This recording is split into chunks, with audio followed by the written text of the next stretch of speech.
മഹിളാ മോർച്ച നേതാവ് അശ്വതിയുണ്ട് പ്രതികരിക്കാനായി. അശ്വതി, എന്തായാലും ശക്തമായൊരു പ്രക്ഷോഭങ്ങൾക്ക് പിന്നാലെയാണ് ഇപ്പോൾ വെറുമൊരു സസ്പെൻഷനിൽ രാഹുൽ മാങ്കൂട്ടത്തിനെതിരായ നടപടി ഒതുക്കിയിട്ടുള്ളത് സ്വന്തം പാർട്ടി തന്നെ. ഒരുപക്ഷെ ഇനിയും ശക്തമായ പ്രതിഷേധങ്ങൾ അലയടിക്കാനുള്ള സാധ്യതയുണ്ട്. BJP തന്നെ വ്യക്തമാക്കിയിരിക്കുകയാണ്, രാജി അല്ലാതെ മറ്റൊരു നിലപാടില്ല, രാജിവെക്കാതെ ഈ പ്രതിഷേധങ്ങൾ അടക്കില്ല എന്നുള്ളൊരു നിലപാട് BJP മുന്നോട്ട് വെക്കുന്നുണ്ട്. എന്തായാലും ഇനിയും ശക്തമായ പ്രതിഷേധങ്ങൾ അലയടിക്കാനുള്ളൊരു സാധ്യതയല്ലേ ഉള്ളത്. ഒപ്പം തന്നെ ഇനിയും നിരവധി ആരോപണങ്ങൾ ഉയരാനുള്ള ഒരു പശ്ചാത്തലം കൂടിയല്ലേ നിലവിലുള്ളത്.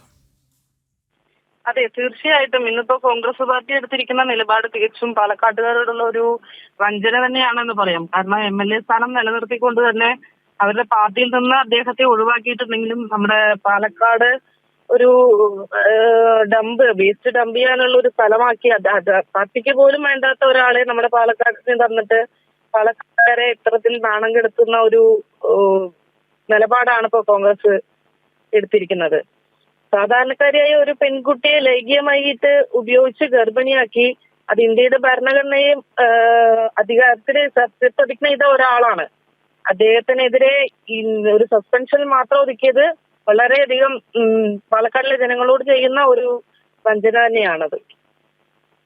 അശ്വതി, ഒരിക്കൽ കൂടി നമുക്ക് അറിയാം, കാരണം കഴിഞ്ഞ ദിവസങ്ങളിലൊക്കെ തന്നെയും പുറത്തു വന്ന ആ ഒരു ശബ്ദ സന്ദേശത്തിൽ രാഹുലിൻ്റെ വാക്കുകളിൽ നിന്ന് തന്നെ ആ ഒരു ക്രിമിനൽ സ്വഭാവം നമുക്ക് മനസ്സിലാക്കാൻ സാധിക്കും. അത്രത്തോളം ഒരു ക്രിമിനൽ ചിന്താഗതി ഉള്ളിൽ ഒതുക്കിക്കൊണ്ടാണ് ആ ഒരു സംഭാഷണങ്ങളിൽ രാഹുൽ പ്രതികരിച്ചിട്ടുള്ളത്. അത്രത്തോളം ഒരു ഗുരുതരമായ ആരോപണങ്ങൾ ഉണ്ടായിട്ട് പോലും ഇവിടെ സ്വന്തം പാർട്ടി തന്നെ ഇത്തരത്തിലുള്ളൊരു ലാഘവ സ്വഭാവത്തോടെ കൂടി ഈ ഒരു നടപടി സ്വീകരിച്ചെങ്കിൽ അതിന് പിന്നിൽ ചില ഗൂഢലക്ഷ്യങ്ങൾ കൂടി ഉണ്ടെന്ന് വേണ്ടേ മനസ്സിലാക്കാൻ. സ്വാഭാവികമായും രാഹുൽ രാജിവെച്ചാലൂടെ ഒരു ഉപതെരഞ്ഞെടുപ്പ് വരും, തെരഞ്ഞെടുപ്പ് വന്നാൽ പരാജയപ്പെടുമോ എന്നുള്ളൊരു ഭീതി കൂടി നിലനിൽക്കുകയല്ലേ?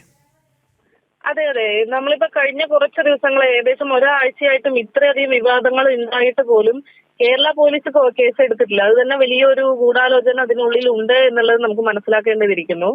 ഇത് കേസെടുത്താൽ CPM-ലെ പല പ്രമുഖരുടെയും മുഖംമൂടി പുറത്തു വരുമോ എന്ന് കൂടി നമ്മൾ ഇതിൽ ചിന്തിക്കേണ്ട ഒരു വിഷയമായിരിക്കുന്നത്. യെസ്, വളരെയധികം നന്ദി അശ്വതി പ്രതികരിച്ചതിന്.